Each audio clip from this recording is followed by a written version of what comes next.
ہمارے دو دشمن ہیں جو ہمیں جادہ مستقیم سے ہٹانے کے لیے دن رات کوشاں ہیں، ایک نفس اور دوسرا شیطان۔ نفس اور شیطان دونوں دشمن ہمیں راہ حق سے ہٹانے کے لیے دن رات جد و جہد میں ہیں اور ہمارے خلاف مساعی جد و جہد اور محنت کر رہے ہیں۔ ان میں جو نفس ہے وہ بڑا دشمن ہے یا شیطان بڑا دشمن ہے؟ عمومی طور پہ تو یہ کہا جاتا ہے کہ شیطان نے ہمیں ورغلا دیا، لیکن شیطان جب خود ورغلایا گیا، شیطان جب شیطان بنا تو اس وقت کوئی دوسرا شیطان تو نہیں تھا جس نے شیطان کو ورغلایا، وہ نفس تھا جو شیطان کو بھی شیطان بنا۔ نفس نے اندر سے سر اٹھا کے کہا تھا نا، انا خیر منہ، میں بہتر ہوں، اور باقاعدہ دلیل کھڑی کر لی اس کے نفس نے، خلقتنی من نار وخلقتہ من طین، مجھے تو نے آگ سے پیدا کیا ہے، اسے تو نے مٹی سے پیدا کیا۔ مٹی افضل نہیں ہوتی، مفضول ہوتی ہے، اور آگ اٹھتی ہے اوپر کو جاتی ہے، یہ افضل ہے، لہٰذا افضل مفضول کو سجدہ کیسے کرے؟ میں سجدہ نہیں کروں گا۔ باقاعدہ اس کے نفس نے ایک دلیل تراشی۔ اللہ اگر چاہتا اس کی دلیل کے بخی اور دھیڑ کے رکھ دیتا، لیکن اللہ تعالیٰ نے اس کی دلیل کا جواب دینے کی بجائے کہا جا میرے دربار سے نکل جا۔ اس نے کہا مالک مجھے مہلت دے دے، کہا جا قیامت تک تجھے مہلت۔ اللہ اکبر۔ تو اب شیطان کو شیطان بنانے والا نفس ہے جس نے اندر سے کھڑے ہو کے کہا انا خیر منہ، میں بہتر ہوں۔ اس میں نے شیطان کا بیڑا غرق کر، انانیت اسے کہتے ہیں، انا خیر منہ، اس سے انانیت ہے، میں بہتر ہوں۔ ایک بزرگ تھے، انہوں نے ساری زندگی اپنی زبان پہ لفظ میں نہیں آنے دیا۔ وہ فرماتے تھے یہ وہ لفظ ہے جس نے شیطان کا بیڑا غرق۔ تو وہ اس مفہوم کو ادا بھی کرنا چاہتے تو بالفاظ دیگر کر۔ کسی نے سنا کہ فلاں شخص ہے، اس کی زبان پہ کبھی میں کا لفظ نہیں آیا، تو اس نے کہا لو اس کی زبان پہ یہ لفظ کیوں نہیں آیا؟ میں جاتا ہوں اور ان کی زبان پہ یہ لفظ آئے ہی آئے۔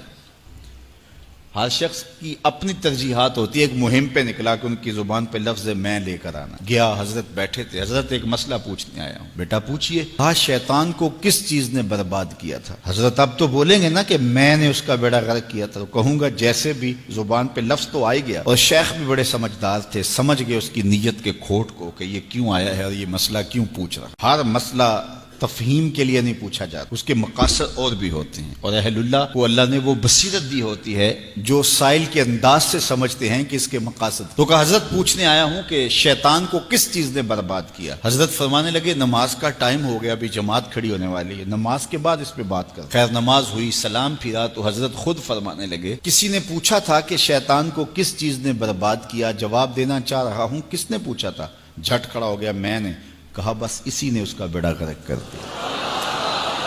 تو انانیت میں جو ہے یہ شیطان کو شیطان بنانے والی نفس جس نے اندر سے سر اٹھایا اور کہا انا خیر منہ، میں بہتر ہوں، تو یہ شیطان کو شیطان بنانے والا نفس ہے۔ تو نفس شیطان سے بھی بڑا دشمن۔ اب ہمارے ساتھ دو بڑے دشمن لگے ہوئے، ایک شیطان اور دوسرا نفس، اور دونوں ہمارے باطن کو اجاڑنے کے لیے، ہمارے من کو بے چراغ کرنے کے لیے، ہمارے اندر کی روشنیاں بجھانے کے لیے دن رات کوشاں۔ ایک تنہا ناتواں اکیلی جاں، دو دشمنوں کے نرغے میں، اور دونوں دشمن بڑے تگڑے اور بہت طاقتور، اور ہر وقت ہمارے اوپر حملہ آور۔ الشیطان جاسم علی قلب ابن آدم فاذا ذکر اللہ خنس واذا غفل وسوس۔ حضرت نبی رحمت صلی اللہ علیہ وآلہ وسلم نے ارشاد فرمایا شیطان اولاد آدم کے دل پہ قبضہ جماتا ہے، اور جب بندہ غافل ہوتا ہے تو یہ وسوسے ڈالتا ہے، اور جب بندہ اللہ کا ذکر کرتا ہے تو یہ بھاگ جاتا ہے۔ تو شیطان وسوسہ اندازی کرتا ہے، باطن کو اجاڑتا ہے، من کو لوٹتا ہے۔ نفس اور شیطان دو بڑے دشمن تھے جو ہمیں جادہ مستقیم سے بہکانے کے لیے دن رات کوشاں تھے۔ اب اللہ کا کرم دیکھیے، اذا دخل رمضان سلسلت الشیاطین، جب ماہ سیام جلوہ فراز ہوتا ہے تو شیاطین جکڑ دیے جاتے ہیں۔ جو ہی ماہ سیام شروع ہوتا ہے، چاند طلوع ہوتا ہے تو شیاطین جکڑ دیے جاتے ہیں، پورا مہینہ وہ آزاد نہیں رہتے، جکڑ دیے جاتے۔ سلسلت الشیاطین، یہ جو مسجدوں کے دروازے کھل گئے، جہاں 1.5 صف ہوتی تھی وہاں 5 صف تراویوں میں ہیں، تو یہ شیطان کے بند جانے کی وجہ سے۔ لیکن مہنگائی کا طوفان ہے، بد نگاہی ہے، بد تہذیبی ہے، جھوٹ ہے، دیگر امور بد بھی جاری ہیں، یہ نفس کے موجود ہونے کی، نیکی کا ماحول پیدا ہوا یہ شیطان کے بند جانے کی وجہ، لیکن ہماری برائیاں بدستور موجود ہیں یہ نفس کے موجود ہونے کی وجہ سے۔ اب ہمارے لیے آسانی یہ ہو گئی کہ دو دشمن تھے جن کا ہمارے سے مقابلہ تھا، ایک نفس اور دوسرا شیطان۔ ہمارے لیے یہ سہولت ہو گئی کہ ہمارا ایک دشمن باندھ دیا گیا، اب دشمن ایک ہے جس سے ہم نے ماہ سیام میں اور وہ دشمن کون سا ہے؟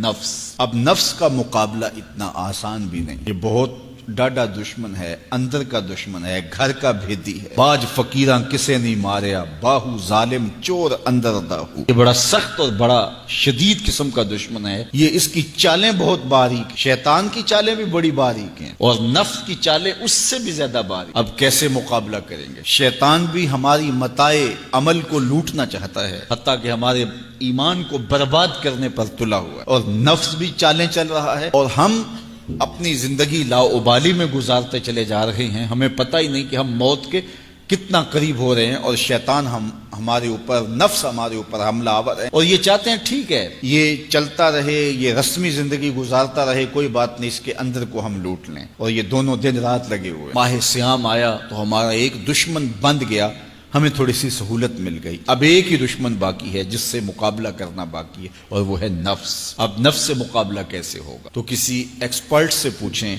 کہ جناب نفس ہے، ہم کمزور ہیں، شیطان دشمن ہمارا بندہ ہوا ہے، 2 محاذ کھلے تھے تنہا جان کے لیے، ایک محاذ بند ہو گیا، اب ایک ہی محاذ ہے، مقابلہ کرنا ہے تو کیسے کرنا؟ اللہ اکبر۔ تو ہم اقبال کی بارگاہ میں عرض کیا کہ آپ بتائیے۔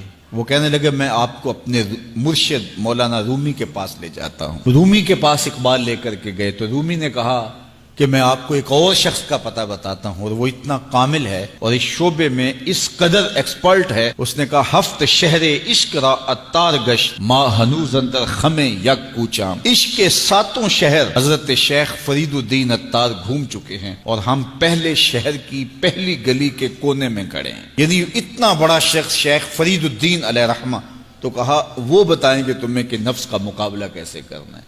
رومی کہتے ہیں کہ وہ میرے بھی استاد ہیں، رومی کہتے ہیں کہ وہ میرے بھی ہادی و مرشد ہیں۔ جس عشق کے شہر میں میں داخل ہوا ہوں اور ابھی کونے پہ کھڑا ہوں، اس طرح کے 7 شہر وہ گھوم کے بھی آئے ہیں۔ آؤ ان سے پوچھتے ہیں کہ جناب نفس قابو کیسے کریں؟ تو شیخ فرید الدین اتار نے کہا نفس نتواں کشت الا باسے چیز، بات گوئم یاد گیرش اے عزیز۔ نفس نہیں مرتا، لیکن 3 اسلحے اگر آپ کے پاس ہوں تو یہ نفس ٹھہر بھی نہیں سکتا۔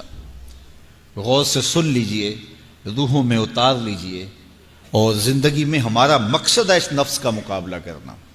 شیطان کا مقابلہ کرنا بھی ہمارا مقصد ہے، اور نفس کا مقابلہ کرنا بھی ہمارا مقصود زندگی ہے۔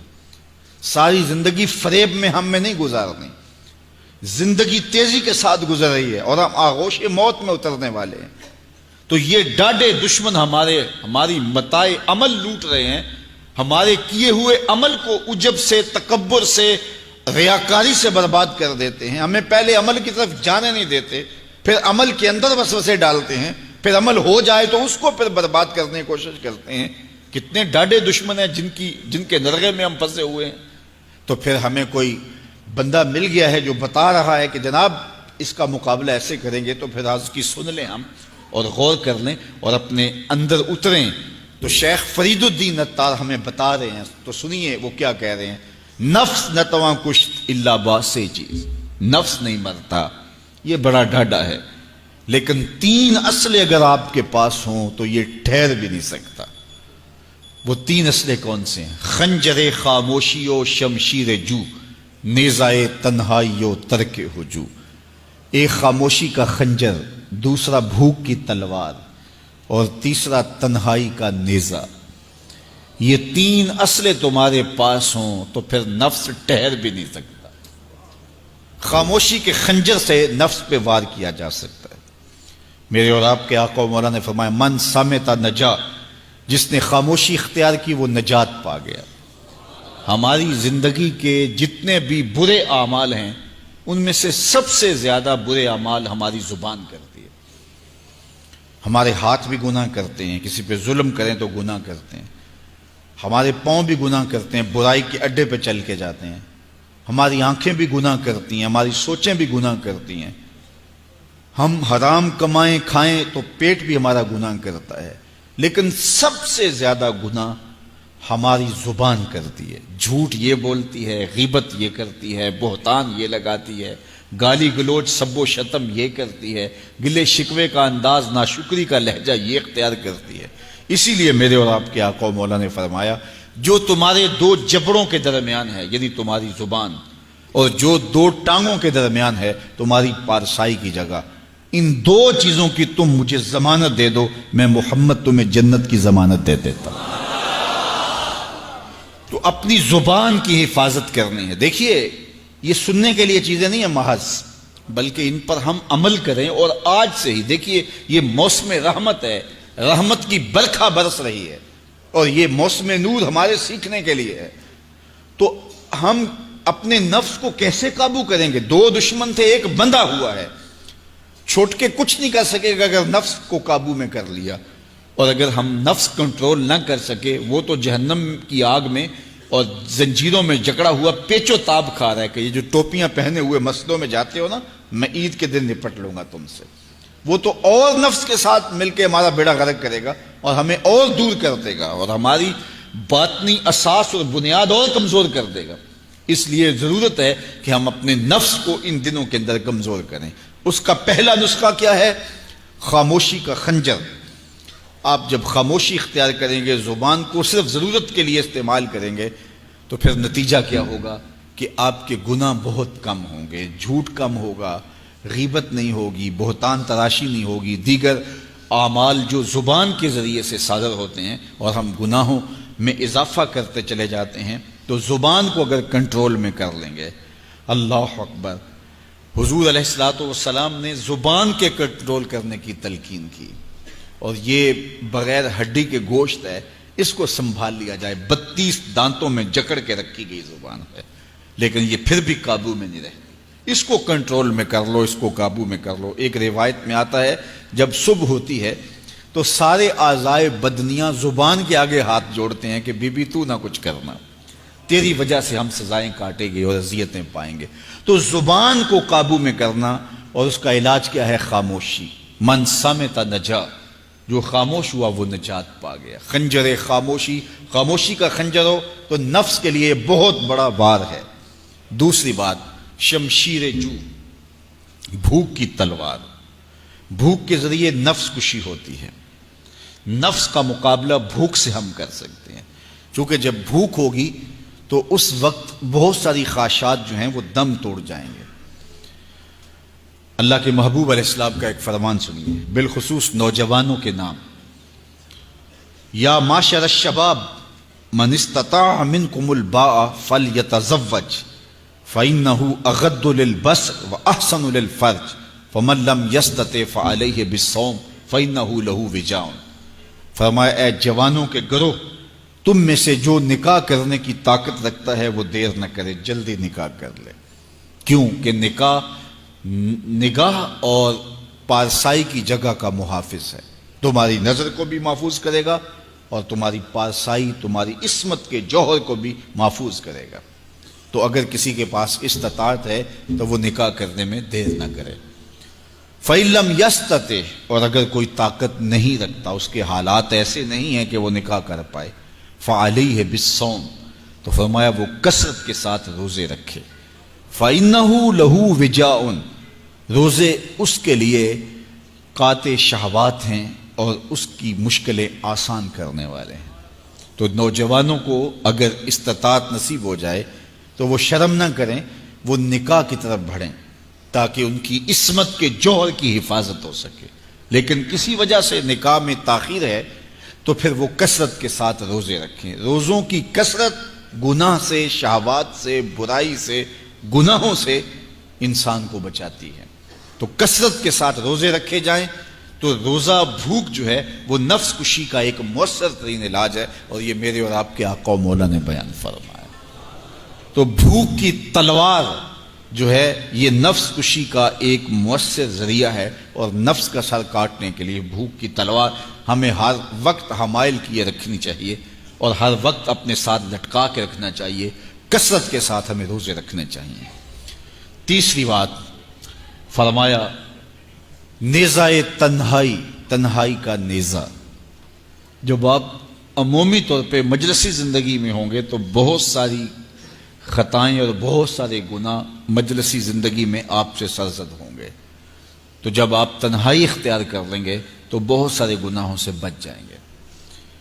حضرت شاہ نقشبند بخاری علیہ رحمہ فرماتے ہیں کہ فقیر کے لیے سب سے بہتر جگہ اللہ کا گھر مسجد ہے، یا پھر کامل شیخ کی صحبت ہے، یا پھر تنہائی ہے۔ چوتھی جگہ سوائے ہلاکت کے اور کچھ نہیں ہے۔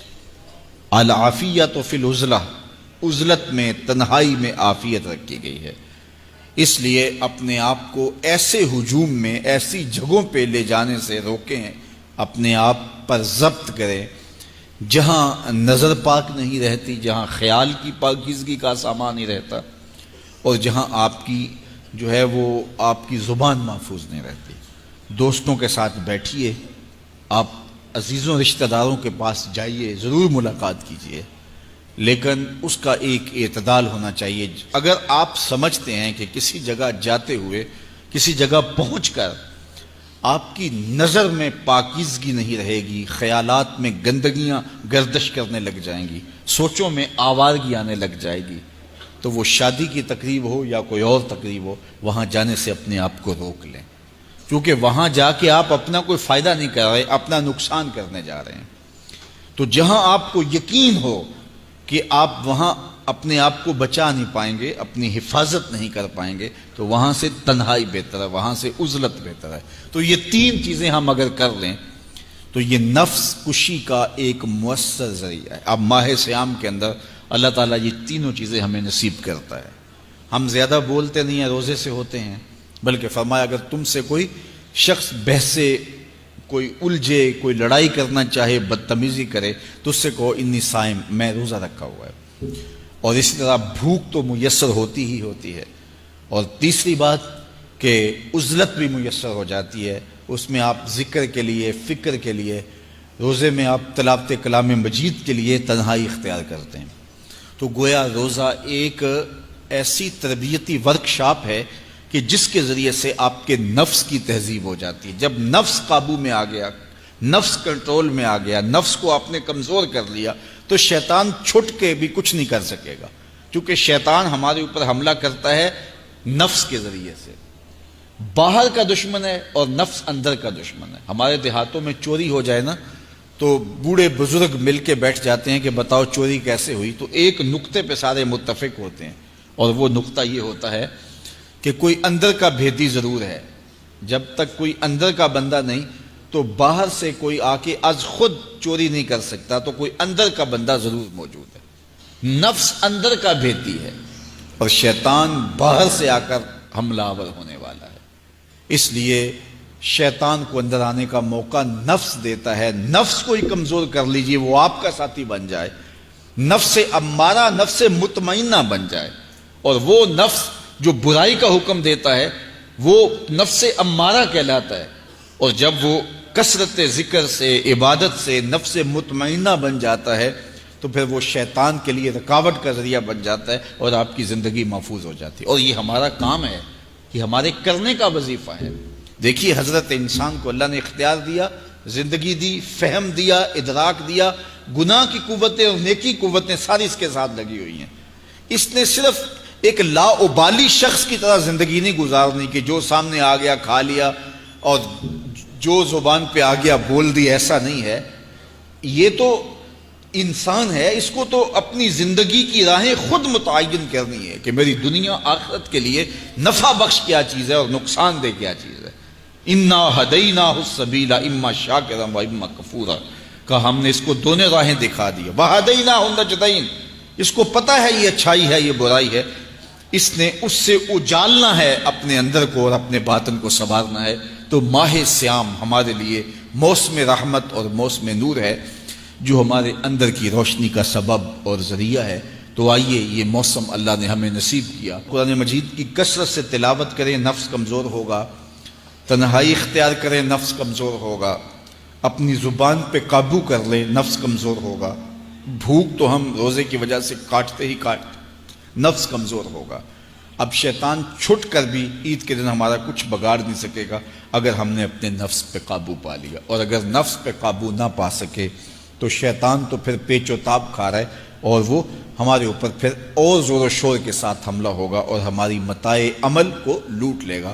تو پھر کیا فائدہ ہوا کہ سارے مہینے کی محنت کی، عید کے دن، عید سے 4-5 دن بعد ہم نے لٹا دی، تو فائدہ کیا ہوا؟ اللہ نے اس عورت کی مثال بیان کی ہے قرآن میں جس کا توازن ذہنی ٹھیک نہیں تھا، اور وہ سارا دن سوت کاٹتی رہتی تھی اور شام کو اپنے ہاتھوں سے توڑ دیتی تھی۔ تو کہا کہیں ایسا نہ کرنا کہ تم بھی اس عورت کی طرح ہو جاؤ کہ اپنے ہاتھ سے کاتا ہوا سوت اپنے ہاتھوں سے ہی توڑ دو۔ پورا مہینہ بھوک کاٹی، پیاس کاٹی، تکلیفیں گوارا کی، اور شام کو جو ہے وہ اپنے ہاتھ سے وہ سوت کاٹنے والی خاتون سوت توڑ دیتی ہے۔ تو کہیں ہم بھی ایسے نہ ہو جائیں کہ مہینے کی محنت ہر سال عید یا عید کے چند دن بعد برباد کر لیں، پھر اگلے سال مہینے کی محنت کریں، پھر عید کو برباد کر دیں، تو کیا فائدہ ہوا؟ تو ہم نے جو نعمت سمیٹی ہے، جو چیز دی ہے، جو چیز حاصل کی ہے، اس کو جذب کر لیں روح کے اندر، اس کو اپنے من کے اندر اتار لیں۔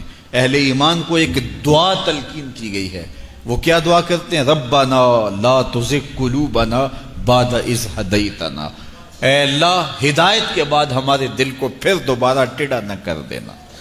اگر ہدایت دی ہے تو وہ نصیب ہی رہے، وہ من میں جذب ہو جائے، وہ روح میں اتر جائے۔